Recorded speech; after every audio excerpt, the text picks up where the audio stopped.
सद्गुरवे नमः। ओम ऋषिभ्यो नमः।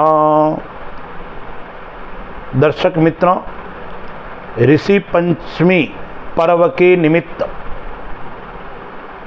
सभी ऋषियों के चरणों में, सभी गुरुओं के चरणों में कोटि कोटि प्रणाम और आपको ऋषि पंचमी की मंगलमय शुभकामना। दर्शक मित्रों, हमारे वहाँ पर्व का विशेष महत्व है।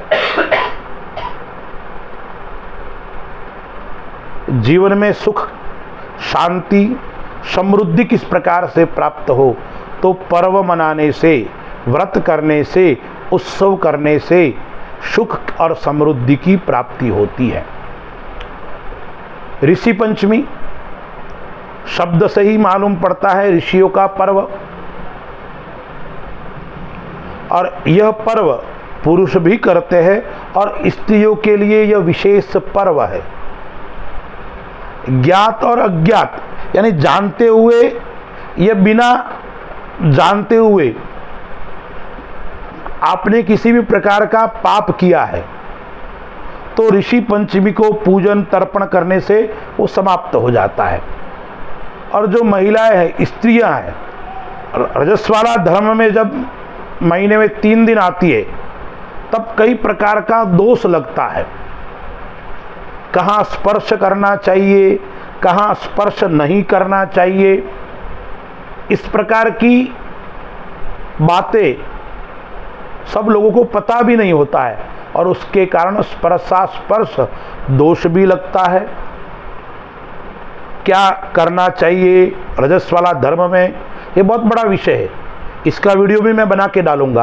क्या नहीं करना चाहिए, यानी स्त्रियों के ज्ञात और अज्ञात जो दोष है उस दोष की निवृत्ति के लिए स्त्रियों को ऋषि पंचमी का पूजन, व्रत आदि करना चाहिए। कैसे करना चाहिए?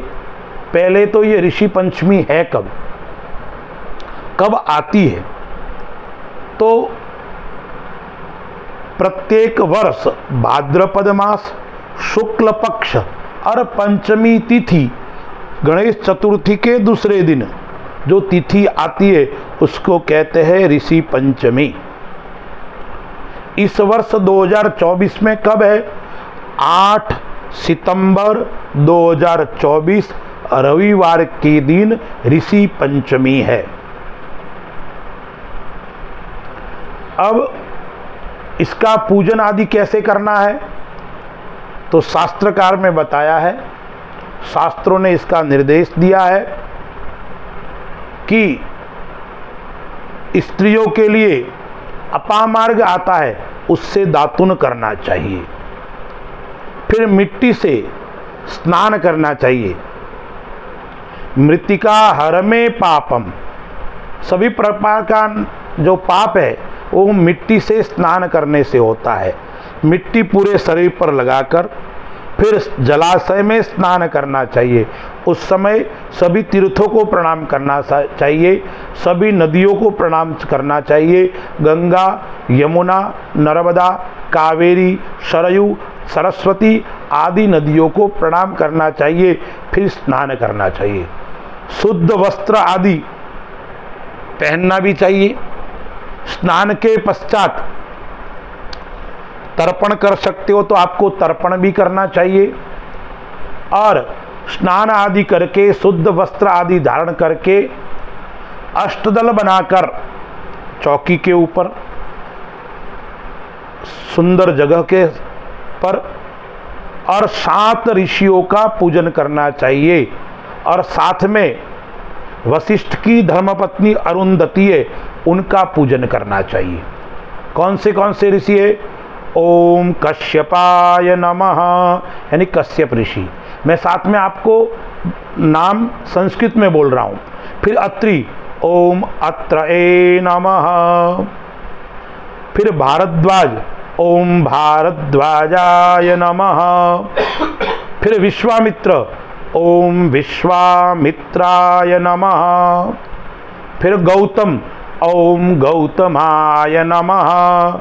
फिर जमदग्नि, ओम जमदग्नये नमः। सातवें ऋषि वशिष्ठ, ओम वशिष्ठाय नमः। फिर वशिष्ठ की पत्नी अरुंधति, ओम अरुंधत्यै नमः। यानी ऐसा बोलकर 7 ऋषियों और अरुंधति का पूजन अर्चन करना है, उनको पुष्प प्रसाद आदि अर्पण करना है। अब देखिए ऋषि पंचमी नाम है, तो ऋषि जो करते थे ऐसा हमें करना है, क्योंकि हमारे वहाँ 3 ऋण है, मातृ ऋण, देव ऋण और ऋषि ऋण। यदि आप ऋषि ऋण से मुक्त होना चाहते हैं, पापों से मुक्त होना चाहते हैं, तो ऋषि पंचमी को इस प्रकार से आपको पूजन करना चाहिए। और ऋषियों ने क्या किया था? सात्विक सादा भोजन, तो हमें भी सादा और सात्विक भोजन करना है। उस दिन जहां तक हो सके नमक का उपयोग नहीं करना चाहिए। और हल से जुता हुआ अन्न हमें भक्षण नहीं करना है। तो इसका कौन सा अन्न लेना चाहिए? तो जो हल से जोतकर काम में लिया हुआ नहीं है, मारवाड़ आदि, राजस्थान, गुजरात आदि प्रांतों में मिर्चा करके एक धान्य आता है, उसका उपयोग करते हैं। इस प्रकार का पूजन करने से, ऋषियों जैसा व्यवहार करने से, ऋषियों जैसा आचरण करने से सभी प्रकार से पाप, कायिक, वाचिक और मानसिक, ये 3 प्रकार के पाप, ज्ञात अज्ञात में हो रखे हैं जो पाप, वो सभी पापों से मुक्ति मिलती है।